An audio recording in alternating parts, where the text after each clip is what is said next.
ब्रह्मा गुरु विष्णु गुरुदेवो महेश्वरा गुरु साक्षात् परब्रह्म तस्मै श्री गुरवे नमः।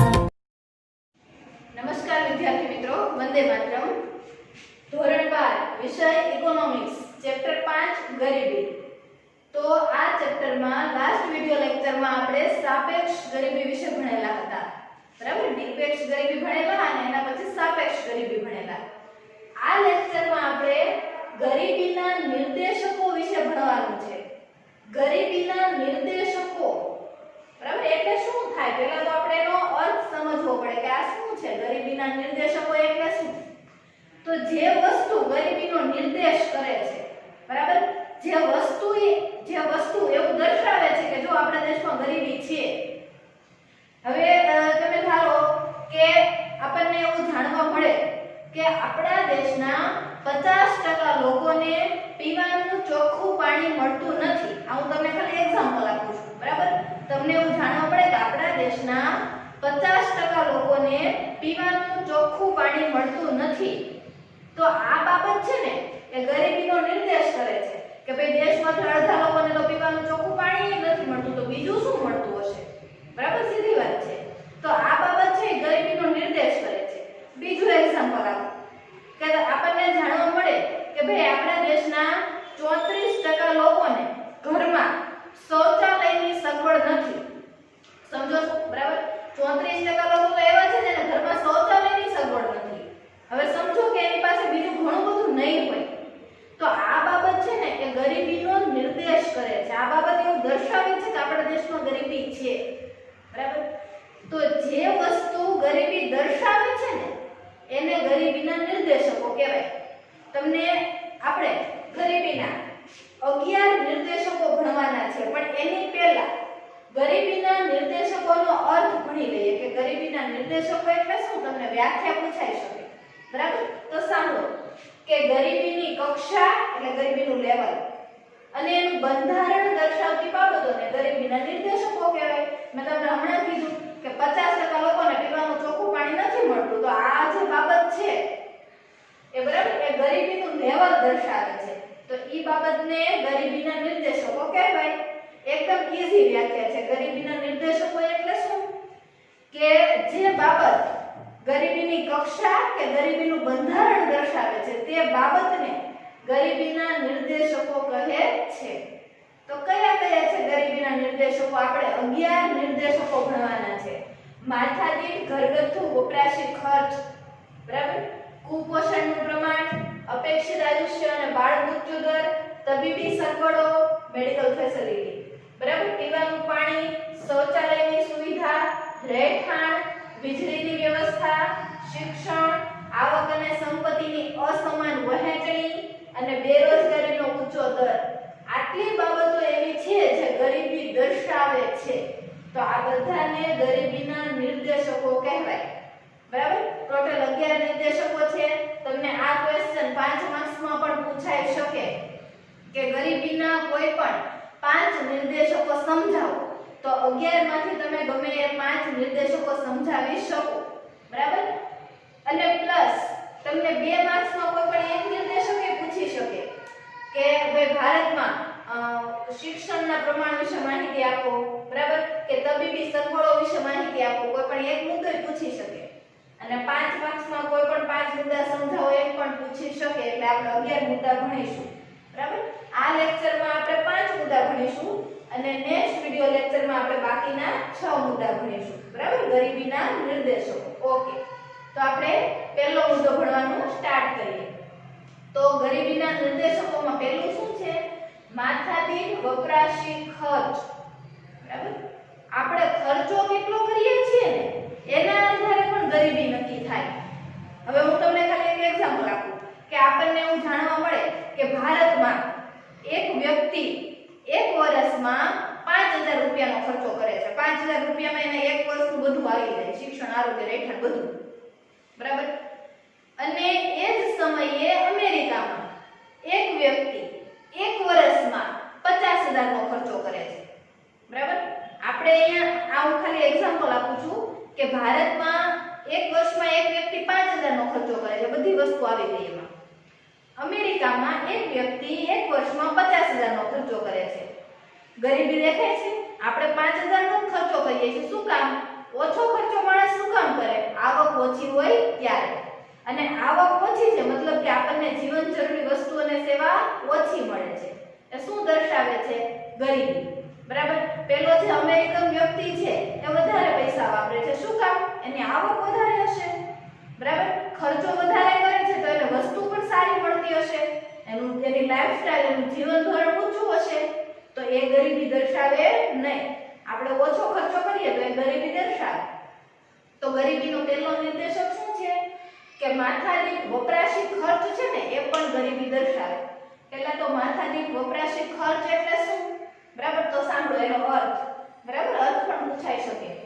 તો એક વર્ષ દરમિયાન દેશના બધા લોકો દ્વારા ખરીદેલ બધી જ વસ્તુ, સેવા, બરાબર. વસ્તુ એટલે આપણા કપડા છે, નાના મોટા પેન, પેન્સિલ બધું આવી ગયું, વાસણ બધું. સેવાઓ એટલે શિક્ષણ, આરોગ્ય, વીજળી બધી સેવાઓ ખરીદીએ છીએ. ટકાઉ વસ્તુ એટલે જે આપણી પ્રોપર્ટી કહી શકાય. બરાબર. કાર છે, ટીવી છે, ફ્રીજ છે, એસી છે, બધી ટકાઉ વસ્તુ મતલબ બધી ટોટલ વસ્તુ અને સેવાઓ વગેરેનું બજાર મૂલ્ય એટલે એની પ્રાઇસ, કિંમત. સાંભળો આખું શું કીધું? એક વર્ષ દરમિયાન આપણા દેશના બધા લોકો દ્વારા જેટલી પણ વસ્તુ ખરીદાય છે, બરાબર, એ બધી વસ્તુની કિંમતને એ જ વર્ષની વસ્તી વડે ભાગી નાખવાની, ભાગાકાર કરી નાખવાનો. એટલે શું મળે? માથાદીઠ વપરાશી ખર્ચ મળી જાય. શું કહ્યું આખી વસ્તુ? કે એક વર્ષ દરમિયાન દેશના બધા લોકોએ જેટલી પણ વસ્તુ વાપરી હતી ને, ટોટલ વસ્તુ, સેવા બધું, બરાબર, જેટલી પણ વસ્તુ વાપરી હતી ને એનું કિંમત લઈ લીધી. એનો મતલબ એવો થયો દેશના બધા લોકોએ આટલો ખર્ચો કર્યો હતો. હવે એ જે કિંમત આવી ને એને દેશની વસ્તી વડે ભાગી નાખવાની. એટલે માથાદીઠ ખર્ચ મળી જાય. એક વ્યક્તિનો ખર્ચો તમને મળી જાય. બરાબર. આ ખર્ચ છે ને એ દેશના લોકોની વસ્તુ અને સેવાની પ્રાપ્તિ દર્શાવે છે. આ ખર્ચો જે આવ્યો ને 5,000 કે 50,000 કે 25,000 જે આવ્યો હોય એ ખર્ચો શું દર્શાવે છે? કે દેશના લોકોને આટલી વસ્તુ અને સેવા પ્રાપ્ત થઈ હશે. આપણો માથાદીઠ ખર્ચ સપોઝ કે 5,000 આવ્યો તો એનો મતલબ એવો થયો ને કે બસ બધા વ્યક્તિને 5,000 ની વસ્તુ અને સેવા મળી હશે. વિકસિત દેશોની તુલનામાં વિકાસશીલ દેશના લોકોનું ખર્ચ ઓછું હોય છે. બરાબર. જે વિકસિત દેશો છે, અમેરિકા છે, ઓસ્ટ્રેલિયા છે, બરાબર, તો એ વિકસિત દેશોની કમ્પેરિઝનમાં આપણા જેવા વિકાસશીલ દેશો હોય છે ને એનો ખર્ચો કેવો હોય? ઓછો હોય. બરાબર. હવે ખર્ચો ઓછો હોય મતલબ કે આપણને વસ્તુ અને સેવા પણ કેવી મળે છે? ઓછી. તો એ જીવનની નીચી ગુણવત્તા દર્શાવે છે. બરાબર. કે ભાઈ આપણી લાઈફસ્ટાઈલ કેવી છે? નીચી છે. આપણને વસ્તુ બહુ વધારે નથી મળતી કારણ કે આપણે ખર્ચો ઓછો કરીએ છીએ. બરાબર. એ જીવનની નીચી ગુણવત્તા દર્શાવે છે અને તે શું દર્શાવે છે? ગરીબી દર્શાવે છે. ઓછો ખર્ચો કરીએ છીએ આપણે, વસ્તુ સેવા ઓછી મળે છે, આપણું જીવન ધોરણ નીચું છે, તો એ શું દર્શાવે છે? ગરીબી દર્શાવે છે. બરાબર. હવે અહીંયા મેં આખું કોષ્ટક આપેલું છે. એ કોષ્ટક શું છે? કે અલગ અલગ દેશનો માથાદીઠ ખર્ચ દર્શાવ્યો છે 2014 નો. બરાબર. અમેરિકન ડોલરમાં દર્શાવેલો છે આ ખર્ચો. 2014 માં યુએસ માં $31,469 એક વ્યક્તિનો એક વર્ષનો ખર્ચો હતો. સમજો. બરાબર. અમેરિકામાં એક વર્ષનો એક વ્યક્તિનો જ ખર્ચો, એક વર્ષનો એક વ્યક્તિનો ખર્ચો કેટલો છે? $31,469. એક વ્યક્તિ આટલા વાપરે. અને એની કમ્પેરિઝનમાં આપણું ભારતનો એક વ્યક્તિ એક વર્ષમાં $725 વાપરે. આ આખો ડિફરન્સ જુઓ તમે કે અમેરિકામાં એક વ્યક્તિ એક વર્ષમાં $31,469 વાપરે છે મતલબ કે એને વસ્તુ વધારે મળતી હશે ને, વધારે ખર્ચો કરે તો વધારે વસ્તુ મળે. અને 2014 માં જ એ જ વર્ષમાં ભારતનો એક વ્યક્તિ એક વર્ષમાં $725 વાપરે છે. એમાં એનું આખું વર્ષ પૂરું થઈ જાય છે એવરેજ. બરાબર. તો એની સરખામણીમાં તો આપણે ગરીબ જ થયા ને. આપણે ખર્ચો ઓછો કરીએ છીએ. શું કામ? આપણી આવક ઓછી હશે, આપણને વસ્તુ ઓછી મળતી હશે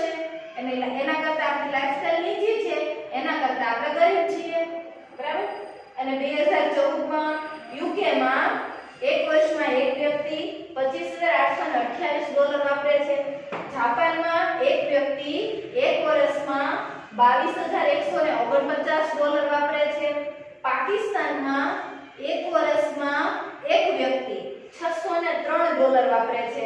એટલે એ તો આપણા કરતા ઓછા રૂપિયા વાપરે છે, બરાબર? મતલબ કે એની ગરીબી આપણા કરતા વધારે હશે. ચીનમાં એક વ્યક્તિ એક વર્ષમાં $1420 વાપરે છે.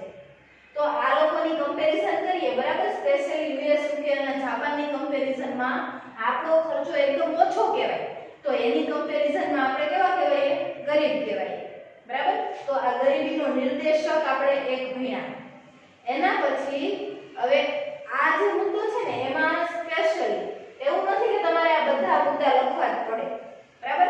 આમાંથી કોઈ પણ 2-3 દેશોનો આંકડો પણ તમે લખી શકો જ્યારે ક્વેશ્ચન પૂછાય ત્યારે. ભારતનો લખવો ફરજિયાત છે, બીજા 2-3 દેશોનો લખી શકો. અને વિકલ્પ પૂછાય તો એ બીજો કોઈ ન પૂછાય, ભારતનો જ વિકલ્પ પૂછાય કે ભારતનો માથાદીઠ વપરાશ ખર્ચ કેટલો છે? $725 ઓકે. બીજો મુદ્દો ગરીબીના નિર્દેશકોમાં બીજો મુદ્દો છે કુપોષણ. કુપોષણ એટલે શું? તો કે આપણને જે ખોરાક મળે છે ને એમાં કેલરી ઓછી હોય, વિટામિન ઓછું હોય, પ્રોટીન ઓછું હોય, ચરબી ઓછી હોય, બરાબર? મિનરલ્સ એટલે ખનિજો ઓછા હોય. તો આપણા શરીરમાં વિટામિનની ઉણપ, પ્રોટીનની ઉણપ, ચરબીની ઉણપ સર્જાય, બરાબર? અને એ પરિસ્થિતિને શું કહેવાય? કુપોષણ કહેવાય. કુપોષણ છે ગરીબી દર્શાવે છે, બરાબર? આપણા દેશમાં વધારે કુપોષણ છે એનો મતલબ શું થયો? કે લોકોને સારો ખોરાક મળતો નથી. શું કામ સારો ખોરાક ન મળતો હોય? આવક ઓછી હોય એટલે. અને આવક ઓછી છે તો એનો મતલબ શું થયું? શું દર્શાવે છે? ગરીબી દર્શાવે છે, બરાબર? એટલે ઇનડાયરેક્ટલી કુપોષણનું પ્રમાણ છે ને એ પણ ગરીબીનો નિર્દેશ કરે છે. ઓકે, તો કુપોષણ એટલે શું? સાંભળો. ખોરાકમાં કેલરી, ખનિજ એટલે મિનરલ્સ, બરાબર? લોહ તત્વો બધા હોય ને, વિટામિન, પ્રોટીન, ચરબી એની ઉણપ છે, બરાબર? તો એ પરિસ્થિતિને શું કહેવાય? કુપોષણ કહેવાય, બરાબર? હવે આપણા દેશમાં કુપોષણનું પ્રમાણ વધારે હોય તો એ ઇનડાયરેક્ટલી ગરીબી દર્શાવે છે. દર્શાવે છે કે નહીં? કારણ કે કુપોષણનું પ્રમાણ વધારે છે એનો મતલબ એવો થાય કે લોકોને સારો ખોરાક નથી મળતો. સારો ખોરાક ન મળતો હોય છે એટલે સારો ખોરાક ન મળે અને બીજું શું મળતું હોય? તો એ વ્યક્તિ ગરીબ જ હોય ને. ઓછી આવકવાળો વર્ગ હોય ને, જે ઓછું કમાતો વર્ગ છે, સ્પેશિયલી એ લોકોને કુપોષણનો સામનો કરવો પડે, એને સારું ખાવાનું ન મળતું હોય, બરાબર? તો અહીંયા આપણે કુપોષણનું પ્રમાણને દર્શાવેલું છે કે ભારતમાં 2014 થી 16 ના વર્ષમાં કુપોષણનું પ્રમાણ હતું 15.2%. એટલે આપણી જે ટોટલ વસ્તી હતી ને, બરાબર? આપણી ટોટલ વસ્તી હતી ને એમાંથી 15.2% લોકો તો કુપોષિત હતા. મતલબ કે એને સારું ખાવાનું પણ મળતું હતું નહીં. તો આ જે 15.2% લોકો આપણા કુપોષિત છે એ આપણા દેશની ગરીબી દર્શાવે છે. ભારત કુપોષણના પ્રમાણમાં વિશ્વમાં બીજા નંબરે છે, બરાબર?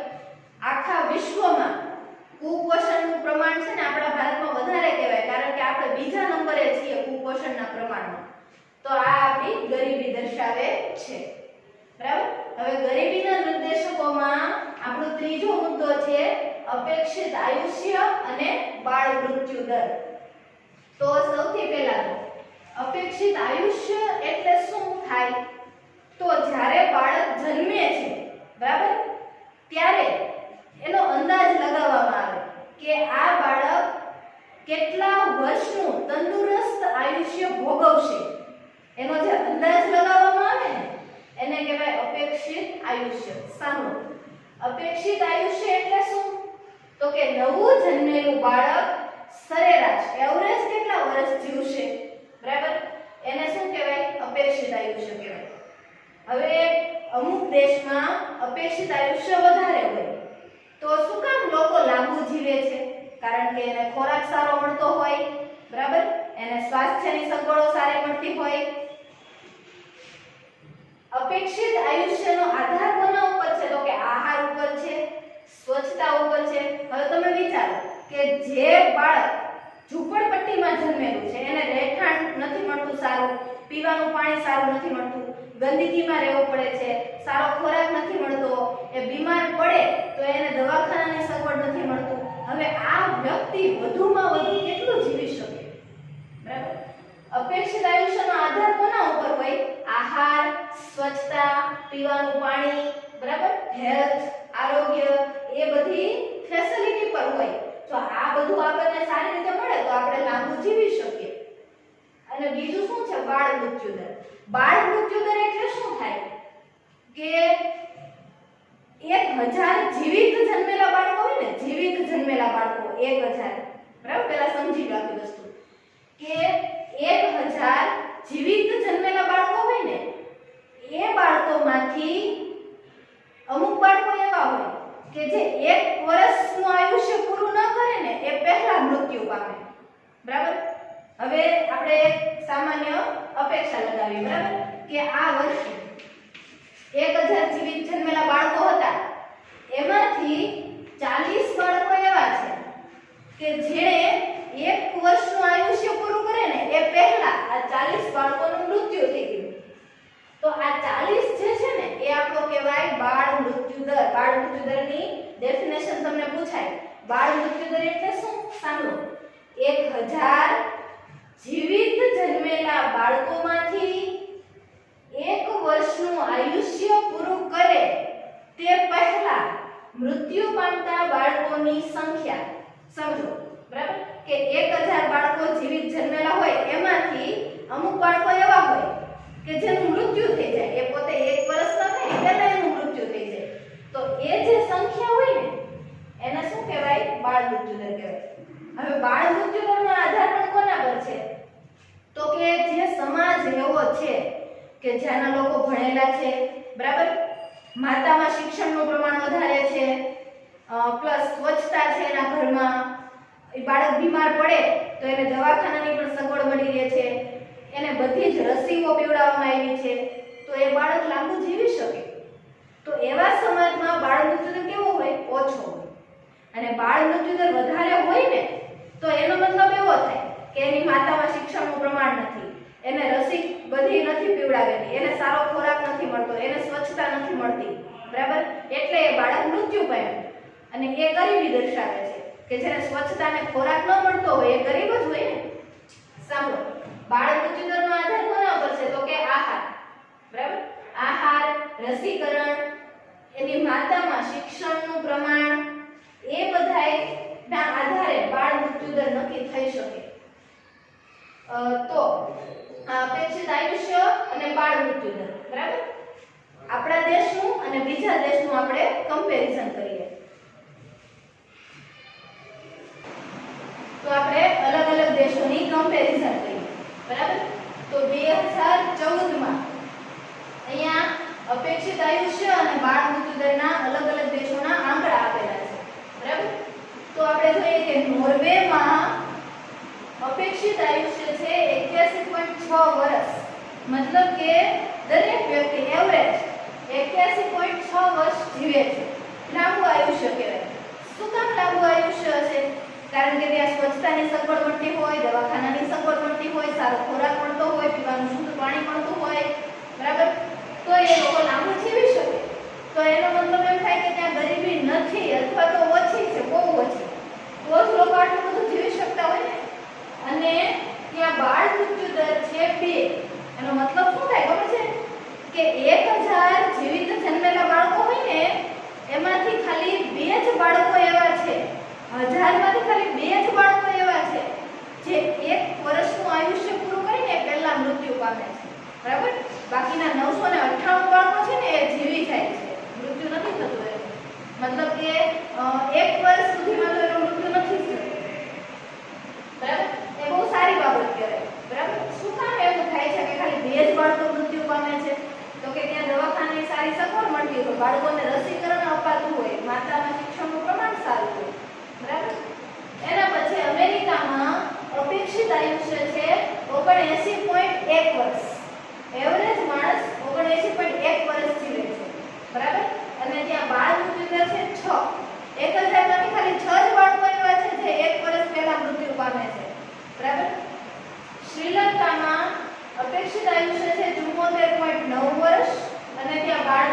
છે 9. ચીનમાં અપેક્ષિત આયુષ્ય છે 75.8 વર્ષ અને ત્યાં બાળ મૃત્યુ દર છે 10. 1000માંથી 10 બાળકો મૃત્યુ પામે છે, બાકીના બાળકો છે ને એ જીવી જાય છે. અને ભારતમાં અપેક્ષિત આયુષ્ય છે 68 વર્ષ. કમ્પેરિઝન કરો નોર્વે અને ભારત.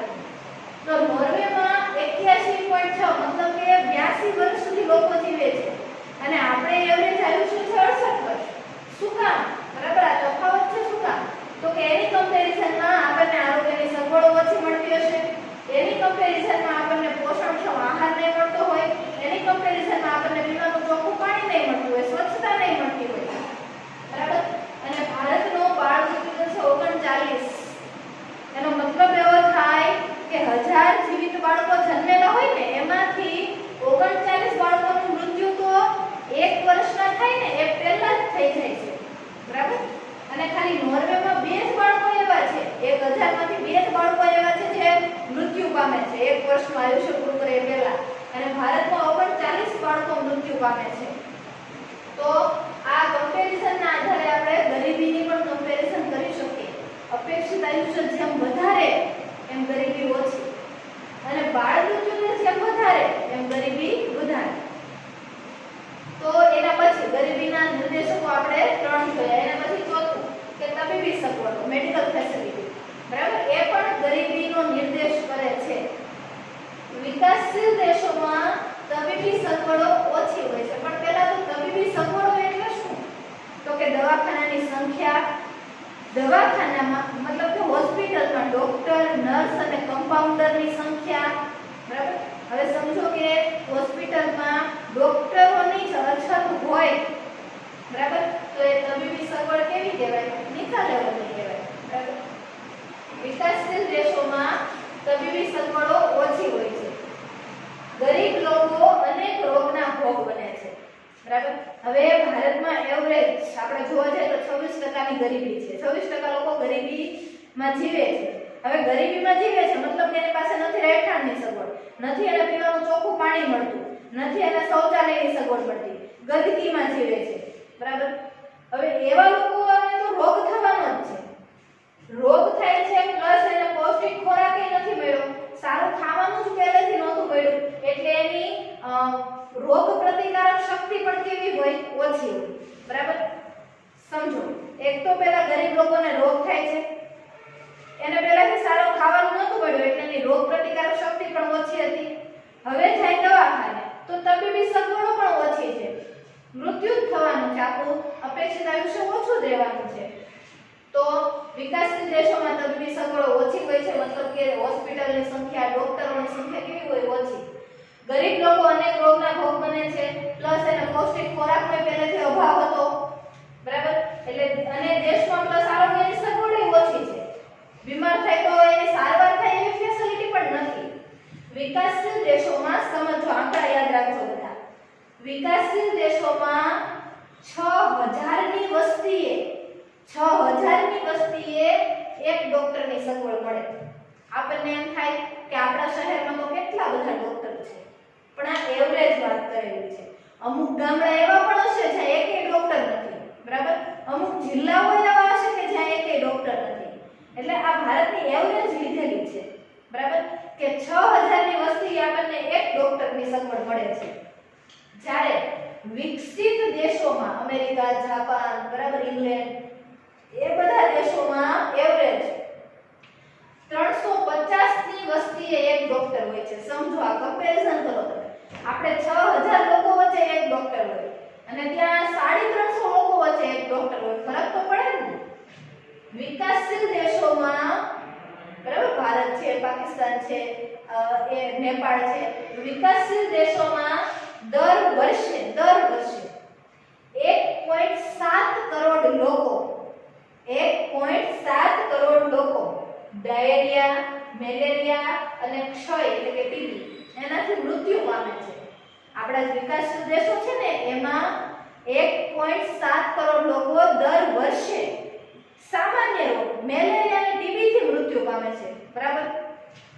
અને આખી દુનિયાની વાત કરીએ બધા દેશોની તો અત્યાર સુધીમાં 2011 સુધીમાં 2.3 કરોડ ભોગ બન્યા છે. બરાબર, અત્યાર સુધીની વાત કરીએ, 1 વર્ષથી ને અત્યાર સુધીમાં, પહેલેથી અત્યાર સુધીમાં આખી દુનિયામાં 2.3 કરોડ લોકો HIV એડ્સ નો ભોગ બન્યા છે. અને એ 2.3 કરોડ લોકોમાંથી 90% લોકો તો વિકાસશીલ દેશના છે. શું કામ? કારણ કે અહીં આરોગ્યની સગવડો કેવી હોય છે? ઓછી, જે ગરીબીનો નિર્દેશ કરે છે. બરાબર, ગરીબીનો 5મો નિર્દેશક છે પીવાનું પાણી. 4 નિર્દેશકો ભણ્યા, 5મું છે પીવાનું પાણી. બરાબર, તો સમજો કે આપણી જે હેલ્થ છે, સ્વાસ્થ્ય છે, કોના પર ડિપેન્ડ હોય? બરાબર, તો કે પીવાનું ચોખ્ખું પાણી, સ્વચ્છતા અને પોષણક્ષમ આહાર. આપણું આરોગ્ય મેઇનલી આ 3 વસ્તુ પર હોય કે આપણે સ્વચ્છ જગ્યાએ રહેતા હોવા જોઈએ, પીવાનું સારું પાણી મળે અને ખાવાનો સારો ખોરાક મળે, તો આપણે તંદુરસ્ત જ રહીએ ને. બરાબર, તો સ્વાસ્થ્યનો આધાર આ બધા પર છે. 2011ની માહિતી પ્રમાણે ભારતમાં 63.3% કુટુંબો, ટોટલ વસ્તી હોય ને એમાંથી 63.3% કુટુંબો છે ને એને જ નળ દ્વારા શુદ્ધ કરેલું પાણી મળે છે. આટલા લોકોને શુદ્ધ પાણી મળે છે નળ દ્વારા, ઘરે પાણી આવે છે. બરાબર, અને 8.67% કુટુંબો છે ને ભારતમાં એને નળ દ્વારા પાણી મળે છે પણ શુદ્ધ ન કરેલું અશુદ્ધ પાણી મળે છે. બરાબર, અને આપણા ભારતમાં 26% લોકો તો એવા છે, આ લોકોને તો ઠીક ઘરે તો પાણી આવી જતું હતું નળ દ્વારા. 26% લોકો તો એવા છે જેને ઘરે પાણી જ નથી આવતું. એ પીવા માટે કેવા પાણીનો ઉપયોગ કરે છે? તો કે અન્ય સ્ત્રોત, એટલે કે નદી, ઝરણા, કૂવા, નહેર, તળાવ, એ બધા ખુલ્લા પાણીનો પીવા માટે ઉપયોગ કરે છે. ઘરે તો પાણી આવતું જ નથી. સમજો આ વસ્તુ. બરાબર, કે 63.3% કુટુંબોને નળ દ્વારા શુદ્ધ કરેલું પાણી મળે છે.